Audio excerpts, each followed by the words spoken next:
അതുകൊണ്ട് എന്റെ പ്രിയപ്പെട്ട സഹോദര, വലിയ വലിയ മാളികകൾ നമുക്ക് വേണ്ട. ആ മാളിക കെട്ടാൻ വേണ്ടി നീ എടുക്കുന്നത് പലിശയുടെ പൈസയാണ്. ലോൺ വെച്ചാണ് പൈസ എടുക്കുന്നത്, സ്വർണ്ണഭണ്ഡം വെച്ചാണ് പൈസ എടുക്കുന്നത്. ആ പൈസ പലിശക്കെടുത്തിട്ട് ആ വെച്ച സ്വർണത്തെക്കാട്ടിൽ കൂടുതൽ കൂടുതൽ പൈസ നീ വെച്ച് തീർത്തുകൊണ്ടേ ഇരിക്കുകയാണ്. നിന്നെ കാർന്നു തിന്നുന്ന ഒരു സൈസ് പ്ലേഗ് പോലത്തെ രോഗമാണ്, ക്യാൻസർ പോലത്തെ രോഗമാണ് ഈ പലിശ. അതുകൊണ്ട് ആ മുത്തുനബി പറഞ്ഞത്, അത് നീ തൊടല്ലേ മോനെ, നീ അത് തൊടല്ലേ മോനെ. അഹല്ലല്ലാഹുൽ ബൈഅ വഹറമർ റിബാ. അള്ളാഹു പരിശുദ്ധ ഖുർആനിൽ കൂടി ഓർമ്മപ്പെടുത്തുകയാണ്, കച്ചവടത്തെ നിങ്ങൾക്ക് അനുവദനീയമാക്കി തന്നിരിക്കുകയാണ്. പക്ഷേ പലിശയെ അള്ളാഹു ഹറാമാക്കിയിരിക്കുകയാണ്, ഹറാമാക്കിയിരിക്കുകയാണ്.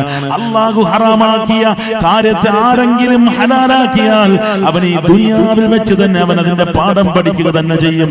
ഹറാമിനെ നിങ്ങൾ ഹലാലാക്കല്ലേ, ഹലാലിനെ നിങ്ങൾ ഹറാമാക്കുകയും ചെയ്യരുത്. പലിശയുടെ പൈസ എടുത്തിട്ട് വലിയ വലിയ വീടുകൾ വെച്ചു, ആ വീടുകൾ വെച്ചിട്ട് അവസാനം പ്രമാണം പോലും നഷ്ടപ്പെട്ടു പോകുന്ന, വീട് വിൽക്കപ്പെടുന്ന ദുരന്തത്തിലേക്ക് അവസ്ഥയിലേക്ക് എത്തും. അതുകൊണ്ടാ വന്നിട്ട് പറയുന്നത്, ഉസ്താദേ വീട്ടിൽ ബറക്കത്തില്ല, വീട്ടിൽ ബറക്കത്തില്ല. ഉടനെ ചില മന്ത്രവാദികൾ ചോദിക്കും, ആരാ അതിന് കുറ്റിയടിച്ചത്? വീട് ബറക്കത്തില്ല, ആരാ കുറ്റിയടിച്ചത്? അത് അതിനടുത്ത് തങ്ങളെ. അതാ ആരാ അവിടെ ആദ്യം കുഴി കൊണ്ടിയതാരാ? അത് ഇന്നടുത്ത് ഉസ്താദാ. അതാ എന്താ ഇവിടെ വർക്കത്തില്ലാത്ത? പലിശയുടെ പൈസ കയറി കിടന്ന് ഇങ്ങനെ നടന്ന് കളിക്കുകയാണ്.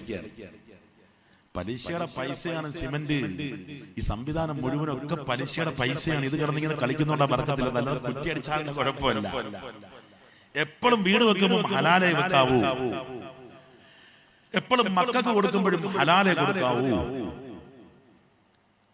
നമ്മൾ കടയിലൊക്കെ ജോലി ചെയ്യുന്നു, വലിയ വലിയ കടകളിലൊക്കെ ഗൾഫിലൊക്കെ ജോലി ചെയ്യുമ്പോൾ അറിയാതെ ഒരു രൂപ നമ്മളിലേക്ക് വന്ന് ആ പൈസ അങ്ങനെ മറിഞ്ഞ് വീട്ടിൽ വന്ന് അത് മക്കൾക്ക് കൊടുത്താൽ,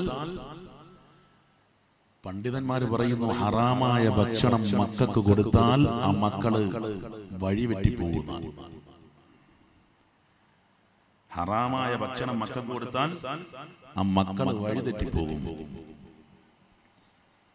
ഹറാമായ ഭക്ഷണം മക്കൾക്ക് കൊടുത്തു കഴിഞ്ഞാൽ ആ പെണ്ണ് ചാടി പോകുന്നർത്ഥം.